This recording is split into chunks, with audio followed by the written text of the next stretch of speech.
খুব ভালো লাগছে আজকে মেদিনীপুরে আসতে পেরে। ভাই শুভেন্দু অধিকারী আমাকে 3 দিন আগে বললেন যে বাবুল বাবু ওখানে গেলে খুব ভালো হয়। তো আমি বহু বছর এই অঞ্চলে আসছি,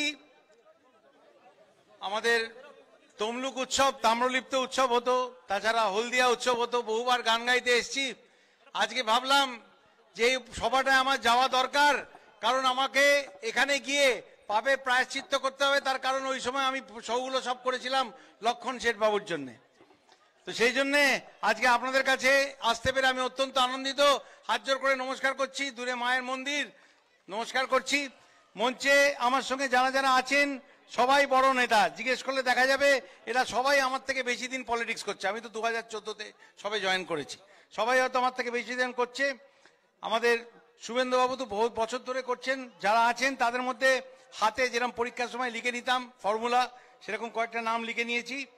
শ্রী নবারুণ নায়েক এখানকার জেলা সভাপতি, এছাড়া তপন ব্যানার্জি মহাশয়, পুতুল রানী বেরা,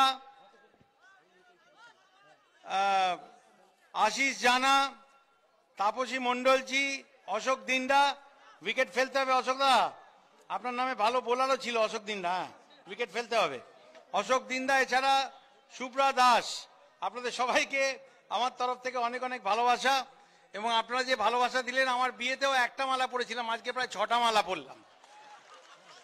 তো খুব ভালো লাগলো, অনেক সুন্দর মুহূর্ত মনে পড়ে গেল। দেখুন শুভেন্দুবাবু বহু বছর ধরে পলিটিক্স করছেন, কিন্তু আপনারা ওকে শুভেন্দু অধিকারী বলেই চেনেন। ওনার ওনার ওনার বাবা শিশির অধিকারী অত্যন্ত অত্যন্ত স্বনামধন্য একজন রাজনীতিক, কিন্তু আপনারা কি ওনাকে শিশির অধিকারীর ছেলে বলেন না তো? শুভেন্দু বাবুই বলেন তো? আমরা ভাইপোকে ভাইপো কেন বলি, কিন্তু বাবা তুমি তো পিসিরই ভাইপো, তুমি তো নিজে কিছু করোনি, তোমার তো কোনো উপাদান, তোমার কোনো অবদান নেই পলিটিক্সে।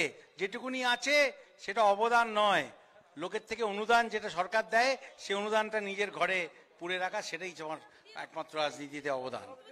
তো আমি শুভেন্দুবাবু সমস্ত কিছু গুছিয়ে আপনাদের বলেছেন। আমি খালি এইটুকুনি বলতে চাই যে আপনারা মেদিনীপুরের মানুষ, পশ্চিমবঙ্গে 2011-তে আপনারা একজন মহিলাকে ভরসা করে তার পায়ের নিচে জমি দিয়েছিলেন। 10 বছর ধরে ভাঁওতাবাজি ছাড়া, মিথ্যে প্রতিশ্রুতি ছাড়া আর কিছুই আপনারা ফেরত পাননি। এই নন্দীগ্রামে যখন আন্দোলন হয়েছিল, তখন শুরু থেকে ছিলেন শুভেন্দু অধিকারী। মমতা ব্যানার্জি 14ই মার্চ বোধহয় এখানে ঢুকেছিলেন, যখন জেনেছিলেন এখানে গেলে খানিকটা পাবলিসিটি পাওয়া যাবে। তখন এত টিভি ক্যামেরা ছিল না, তারপরে উনি এসেছিলেন। তার আগে থেকে শুভেন্দু অধিকারী এখানে আপনাদের হয়ে লড়ছেন, সেই জন্য ওনার জন্য একটা জোরদার হাততালি বাজান। এবং আমি এই হাততালিটা ওনাকে ফিরিয়ে দিচ্ছি যে আজকে উনি বিজেপিতে জয়েন করে এই আপনাদের জন্যই আবার নতুন করে শ্রী নরেন্দ্র মোদীজির নেতৃত্বে বাংলাতে একটি স্বচ্ছ সুস্থ সরকার, সুস্থ মনস্ক কিছু রাজনৈতিক মানুষের গড়া সরকার এই বাংলায় ফিরিয়ে দেবার যে লক্ষ্য, সেই লক্ষ্যে আমাদের সাথী হয়েছেন। এবং আমরা খুব দৃঢ়তার সঙ্গে বলতে পারি যে যদি কালকেও ভোট হয়, তাহলে ইসবার 200-100% পার। আমরা অলরেডি জেনে গেছি মানুষ আমাদের সাথে আছে। যেখানে যাচ্ছি, যেখানে বিজেপি নেতারা যাচ্ছেন, মাঠের পর মাঠ ভরে যাচ্ছে। কারণ এই 10 বছরে 34 বছরে বামফ্রন্ট যে অন্যায় করতে পারেনি, যে হিংস্রতার সঙ্গে রাজনীতি করেছে, 10 বছরে দিদি তার সব রেকর্ড ভেঙে দিয়েছেন। কারণ একা রামে রক্ষা নাই, ভাইপো দোসর হয়ে গেছিল। তো সেই জন্যে আমি আপনাদেরকে এইটুকুনি বলবো যে আপনারা অলরেডি বাংলাতে সরকার বদল করার ক্ষেত্রে বিরাট বড় ভূমিকা নিয়েছিলেন। আমাদের মাননীয়া দিদি, যে দিদির সংজ্ঞা উনি বদলে দিয়েছেন, একজন নিষ্ঠুর মহিলা। দিদি মানে আমরা জানি, এই আমার পাশে সব দিদিরা বৌদিরা বসে আছে, দিদি মানে যে একটু এক্সট্রা হাত খরচ দেবে, যে সিনেমার টিকিট যেটা আমার দেখার কথা নয় 18 বছরের আগে, সেটা দেখতে যাবো, দিদিকে বলো টিউশনে গেছিলে। এই সমস্ত ছোটখাটো ভালোবাসা যিনি দেবেন, তিনিই তো দিদি। আজকে দিদির সংজ্ঞাই উনি বদলে দিয়েছেন। একসঙ্গে যদি 5-6 জন মহিলা যান, পেছন থেকে যদি দিদি বলে ডাকেন, তারা পেছন ফিরে আমায় দিদি বললি কেন রে? কারণ এখন দিদির সংজ্ঞাটাই উনি বদলে দিয়েছেন। অনুপ্রেরণা নাই। আমরা ফুটবলের সময় কৃষাণুদের থ্রু দেখে ভাবতাম যে বাহ, এরকম যদি 2-1টা থ্রু বাড়ানো যায়, তাহলে নিশ্চয়ই 2-1 জন চিমাকে পেয়ে যাবো যারা গোল করবে।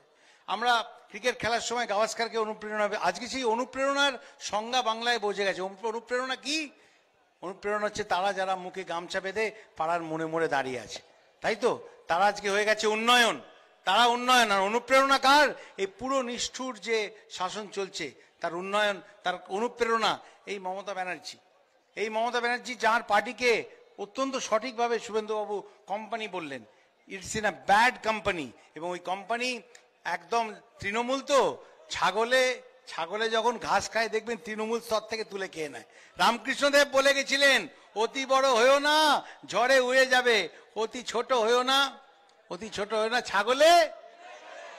ছাগলের কথা করে গিয়ে মনে পড়লো গরু পাচার, লোহা পাচার, বালি পাচার, কয়লা পাচার, সব পাচারের টাকা আমাদের বোলপুরের শান্তিনিকেতন, আরেকটা শান্তিনিকেতন আছে, সেখানে পৌঁছয়। বহুদিন ধরে পড়ে আসছি। 5 বছর আগে আমি আসানসোলে বলেছিলাম যে যত কয়লা মাফিয়া আছে তারা সবাই গ্রেপ্তার হবে, আপনারা একটু ভরসা করুন। শুভেন্দুবাবুকে আমাদের একটা খুব বড় সাংগঠনিক মিটিংয়ে যেতে হবে, ওনাকে বলেছিলাম কিছুক্ষণ থাকুন, একটা জোরদার হাততালি ওনার জন্য দিয়ে দিন। আমি খুব লম্বা ভাষণ দিই না, ছোট্ট করে বলে শেষ করবো। শিবপ্রকাশজির কাছে পৌঁছতে হবে। এখন তৃণমূলে দেখুন যারা যারা ধরা পড়ছে, বোঝা যাচ্ছে যাহা এনামূল তাহাই তৃণমূল, যাহা এনামূল তাহাই তৃণমূল, গরু পাচার, কয়লা পাচার, সবকিছুতে। কিন্তু আমার এর থেকেও যেটা বড় ভাষার ব্যাপার বলা দরকার, যে কাজটা মহারাষ্ট্রে হতে পারে, রাজস্থানে হতে পারে, এমপিতে হতে পারে, গুজরাটে হতে পারে, সেটা কেন বাংলায় হবে না? 12,000 টাকা করে এক একজন কৃষক পেতেন। পশ্চিমবঙ্গের 73 লক্ষ কৃষক 12,000 টাকা করে পেতেন। 8,500 কোটি টাকা পশ্চিমবঙ্গে আসতে পারত। সেই টাকা থেকে 8,500 কোটি থেকে উনি পশ্চিমবঙ্গকে বঞ্চিত করেছেন। কোনো কর্পোরেশন, কোনো মিউনিসিপ্যালিটি তাদের টাকা পায়নি। আসানসোলে তো আপনারা দেখলেন যে চিঠি লিখে ববি হাকিমকে জানানো হলো যে সমস্ত টাকা আসে। আমি কেন্দ্রে 6 বছর আমাকে মাননীয় প্রধানমন্ত্রী ওনার সাথে মন্ত্রী গোষ্ঠীতে রেখেছেন, আমি নিজে দেখেছি সমস্ত রাজ্য হিসাব দেয়, সমস্ত রাজ্য হিসাব দেয়, একমাত্র পশ্চিমবঙ্গ হিসাব দেয় না। এমনকি ন্যাশনাল ক্রাইম ব্যুরোর যে ডেটা সেটা পর্যন্ত কেন্দ্রীয় সরকারকে পাঠায়নি। কারণ যেমন সবকিছুতে যে তালিকাগুলোতে উপরের দিকে থাকার কথা, সেই তালিকাগুলোতে পশ্চিমবঙ্গ নিচে, যে তালিকাগুলোতে নিচের দিকে থাকার কথা, সেই তালিকাগুলোতে পশ্চিমবঙ্গ প্রথমের দিকে। এই লজ্জা পশ্চিমবঙ্গের প্রাপ্য নয়। পশ্চিমবঙ্গে যে পলিটিক্সটা এত বছর ধরে হয়েছে, এটা পশ্চিমবঙ্গের সংস্কৃতি নয়, এটা পলিটিক্যাল ডিসকোর্স হতে পারে না, এটা বদলানো দরকার। এবং সেই জন্যেই আমরা সবাই মিলে একসাথে নেমেছি। আমাদের কেন্দ্রীয় দল বিশ্বের সবচেয়ে বড় রাজনৈতিক দল, এবং কেন্দ্রীয় নেতারা আসছেন, তারা আমাদের সঙ্গে থাকছেন। তারা নাড্ডাজি আসছেন, আবার 8 তারিখ 9 তারিখে নাড্ডাজি আসছেন, অমিত শাহজি প্রতি মাসে আসবেন। এবং আমরা সবাই মিলে, এরা সবাই প্রথিতযশা রাজনৈতিক নিজের রাজ্যে তারা রাজনীতি করেছেন, তারা সরকার চালিয়েছেন, অত্যন্ত সুষ্ঠুভাবে সরকার চালিয়েছেন এবং কেন্দ্রে সরকার চালাচ্ছেন। এরা সবাই আসবেন। তার মধ্যে দিদি কি বলে বসলেন যে বহিরাগতরা এলে পুলিশে কমপ্লেন করুন, তাদের সবাইকে গ্রেপ্তার করা হবে। আরে দিদি, এই আপনার কি কিশোর কুমার না রফি কুমার কে একজন আছে না, তার নামে ফেসবুকে শুনলাম অলরেডি এফআইআর করা হয়েছে, তিনিও তো বহিরাগত, অলরেডি এফআইআর হয়ে গেছে।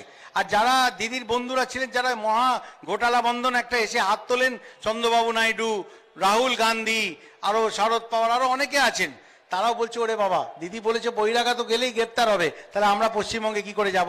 তারাও আশা বন্ধ করে দেবে, কারণ বহিরাগত এলেই তো দিদি গ্রেপ্তার করবেন। আরে দিদি, মনে রাখতে হবে যে এই 10 বছরে আপনি যদি কোনো কাজ করে থাকেন, একটা জিনিসই ভালো করেছেন। 2 দিন আগে আলিপুর জেলের পাশ দিয়ে দেখলাম জেলের দেওয়ালটা উনি নীল সাদা রং করে দিয়েছেন, কারণ 21-এর পরে ওটাই তৃণমূলের পার্টি অফিস হবে, সব ভেতরে থাকবে। এবং বঙ্গোপসাগরে ছুঁড়ে ফেলবো না বলে আরব সাগর বলেছিলাম। লোকে বলেছিল যে ভাই কেন বঙ্গোপসাগর তো পাশে, তুমি আরব সাগর বললে কেন? এই জন্যই, কারণ দিদির যারা ভাইপোরা তারা জেলের মধ্যে বসেও তোলাবাজি করেন, সুপারি কিলিং করেন, এইসব করেন। আরব সাগরে এত দূরে ফেলে দিয়ে আসা হবে যে ওই সিগন্যাল পশ্চিমবঙ্গে পৌঁছবে না। এবং আপনাদেরকে আমি আগেই বলেছি, লম্বা ভাষণ দিতে আমার কোনোদিনই ভাল লাগে না। আমার আসানসোলেও আমি কাজটা মানুষের সামনে করে দেখিয়ে দিই। এমনকি সেক্ষেত্রে সমস্ত ডসিয়ার যত ভিডিও, এই কালকে আমার গাড়ির অ্যাক্সিডেন্ট হয়েছে, আজকে আবার আসার পথে আবার হয়েছে, রোজ একটা করে নতুন অ্যাক্সিডেন্ট রোজই হচ্ছে। আমি এ নিয়ে কোনো নোংরামি করবো না, কারোর ওপর কোনো দায় চাপাবো না। আমি খালি এইটুকুনি বলবো যে লোকে সৌগত রায় নাকি মঞ্চ টিভিতে কদর্য ভাষায় বলেছেন যে কি প্রমাণ আছে বাবুল সুপ্রিয়র কাছে, বাবুল যেটা বলছে। আমি বলবো প্রমাণ যখন আদালতে নিয়ে যাওয়া হয়, কম্পিউটার নিয়ে যাওয়া হয়, ল্যাপটপ নিয়ে যায়, ঠিক আছে, আসল প্রমাণ হচ্ছে মানুষ। মানুষকে দাবিয়ে রেখে পুলিশকে দিয়ে অত্যাচার করে প্রশাসনকে রাজনীতিকরণ করে মানুষের মুখ বন্ধ করা হয়েছে। আমি তাদের জনপ্রতিনিধি। আমি যদি সাহস করে না বলতে পারি তাহলে মানুষ কি করে বলবে? সেজন্য মানুষ আমার সাথে আছে, মানুষের কথাই আমার প্রমাণ। সেই কথা আমি একবার বলেছি, বারবার বলছি, যে ভাইপোর নাম করে বলছি, উনি পশ্চিমবঙ্গের সমাজ বিরোধীদের লালন পালন করেন। ওনার অঙ্গুলি হেলনে, আরে বাবা, এই যে অনুপ মাঝি আর এই যে এনামুল, এসব যে আছে তৃণমূলের সব বিভিন্ন লোকেদের ডায়েরিতে সিবিআই পরিষ্কার বলছে যে তাদের মধ্যে সমস্ত যোগসূত্র পাওয়া যাচ্ছে। সেই ডায়েরিতে পাওয়া গেছে বিএম। আরে সেই বিএম মানে কি? সেই বিএম মানে কি বিএমডাব্লিউ? বিএম এর ফুল ফর্ম কি হতে পারে সেটা সবাই জানে। এবং তিনি ব্রিজের কাজ করছিলেন। আমার মোবাইলে রয়েছে 2017 সালের ডিসেম্বর মাসে আমি সবাইকার নাম করে বলে দিয়েছিলাম। তার বিরুদ্ধে কোর্টে কেস করেছিলেন আমাদের ভাইপো বাবাজি। কি হয়েছিল? হাইকোর্টে গেছে আমি হারিয়ে দিয়েছিলাম। উনি বলেছিলেন যে বাবুল সুপ্রিয় আমার বিরুদ্ধে কিছু বলতে পারবেন না। আরে বাবুল সুপ্রিয়র মুখ বন্ধ করে কি করবে? মানুষই তো বলছে, সেটাই তো সবচেয়ে বড় প্রমাণ। ওই প্রমাণই আদালতে যাবে। তারপরে ওই নীল সাদা রং করা আলিপুর জেল তৃণমূলে ভরে যাবে, তৃণমূলে ভরে যাবে। সেই জন্য আপনাদের কাছে একটাই অনুরোধ, যে যেটা ভাই শুভেন্দুবাবু বলে গেলেন, আমি সে একই কথা বলবো। আমি রাজনীতিতে বেশি দিন আসিনি, কিন্তু রাজনীতির খবর রেখেছি এবং জানি যে একের অপরের ঘাড়ে দোষ চাপিয়ে প্রথমে সিপিএম, তারপরে দিদি কেন্দ্রীয় সরকারের সঙ্গে লড়াই করে মানুষকে পশ্চিমবঙ্গে বঞ্চিত করেছেন। সেটা আমরা হতে দেবো না। আমরা চাই যেটা বিভিন্ন রাজ্যে হয়েছে। আমাকে একটা ছবি দেখান তো, একটা ছবি দেখান যে মমতা ব্যানার্জি কোনো বড় কারখানা, চপ শিল্পর কথা তো উনি বলেই গেলেন, সেটা তো ছোট জায়গা লাগে, একটা চপের দোকান, ঠিক আছে, ছোট্ট একটা জায়গায় করা যায়। কিন্তু আমাকে একটা জায়গা ছবি দেখান যেখানে মমতা ব্যানার্জি বড় কোনো শিল্পের উদ্বোধন করছেন। রাজারহাটে এত জায়গা নিয়ে সব ওনার ভাইরা সিন্ডিকেট চালাচ্ছে, তোলাবাজি করছে, বড় বড় ফ্ল্যাট তুলছে, 4 তলার পারমিশন নিয়ে 6 তলার 12 তলার ফ্ল্যাট তুলছে। সেইগুলো ছাড়া সেখানে কোনো শিল্প, কোনো বড় কোম্পানি এত কত বলা হয়েছিল, একটাও এসছে? কোনো ছবি দেখাতে পারবেন মমতা ব্যানার্জি বড় কি করছেন? দুয়ারে দুয়ারে সরকার, দুয়ারে দুয়ারে সরকার। তারপরে একটা কি বলেছেন, পাড়ায় পাড়ায় সমাধান। আমি তখনই ফেসবুকে লিখে দিয়েছিলাম ভাওতাবাজির নতুন নাম। পাড়ায় পাড়ায় সমাধান, ভাওতাবাজির নতুন নাম। আরে বলছে দুয়ারে দুয়ারে সরকার, সবাই মানুষ ভয় পেয়ে গেছে। বলছে দাদা এতদিন তো পাড়ার মোড় থেকে চুরি করতো, এখন কি বাড়িতে এসে করবে? আমরা কি ভেতরে দুটো হুড়কো লাগাবো? আমি বলবো দাদা চিন্তা নেই, 21-এ সব ভেঙে দেওয়া হবে, সব দুর্গ ভেঙে দেওয়া হবে। বেআইনি জমিতে যত তৃণমূলের অফিস হয়েছে বিজেপি ভাঙবে না, বিজেপি এসব কাজ করে না, সরকার ভাঙবে। সরকারের জমি যেখানে বেদখল করে তৃণমূলী অফিস হয়েছে, সরকার সে জমি ভাঙবে, সেটা আপনাদের বলে গেলাম। এবং এই নন্দীগ্রামের আন্দোলন থেকে এই দিদি পায়ের তলার মাটি খুঁজে পেয়েছিল। নন্দীগ্রামের এই অঞ্চলের মানুষকে, মেদিনীপুরের মানুষকে কাছে আমার বিনীত অনুরোধ যে পশ্চিমবঙ্গে এমন একটা সরকার আসছে দিন, যারা সারা বছর, সারা তাদের টেনিয়র 10 বছর লড়াই করে, ঝগড়া করে, কটু ভাষা ব্যবহার করে সময় নষ্ট করবেন না। যারা কেন্দ্রে যে সরকার আছে সেই সরকারের সঙ্গে মিলেমিশে পশ্চিমবঙ্গে একটি সুস্থ সবল ভালো সরকার চালাবেন, এটাই আমার সবচেয়ে বড় আশা। মাননীয় প্রধানমন্ত্রীকে এটাই আমরা কথা দিয়েছি। এবং আমাদের মাননীয় গৃহমন্ত্রী অমিত শাহজি, যিনি ব্যক্তিগতভাবে পশ্চিমবঙ্গে আমাদেরকে, যেটা আমরা হিন্দিতে বলি, মার্গদর্শন বা সামনের যাওয়ার রাস্তা দেখাচ্ছেন, ওনার নেতৃত্বে আপনাদের কথা দিচ্ছি আপনারা সবাই সঙ্গে আছেন, সঙ্গে থাকুন। আজকে পার্টি জয়েন করলেন তাদের সবাইকে আমরা বলবো, আপনারা যখন তৃণমূল করেছিলেন মন দিয়ে করেছিলেন, আজকে বিজেপিতে যখন আসছেন মন দিয়ে বিজেপিটা করুন। আপনারা মনে খুশি আনন্দ খুঁজে পাবেন। তৃণমূলের থেকে মানুষের উপর অত্যাচার করে হয়তো কিছু টাকা হয়তো অনেক মানুষ উৎসর্গ করেছেন, কিন্তু মনে খুশি পাননি। আজকে বিজেপিতে আসুন, বিজেপির সঙ্গে কাজ করুন, মনও আপনাদের ভালো লাগবে। মন দিয়ে পার্টিটা করুন, মনও ভালো থাকবে। থাকবে মানুষের কাছে আপনারা জননেতা হতে পারবেন, যাদেরকে মানুষ ভালোবাসবে সেই ধরনের নেতা আপনারা হতে পারবেন। আরেকবার সবাইকে ধন্যবাদ জানাই।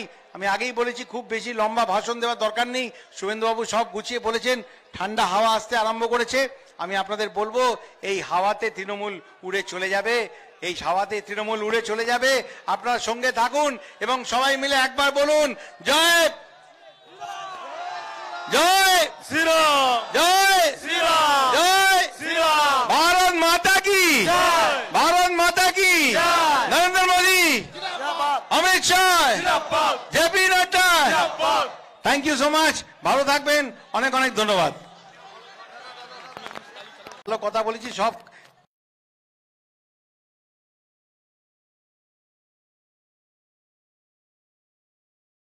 কাঁচি হয়ে যাবে, সব কেটে যাবে আমার।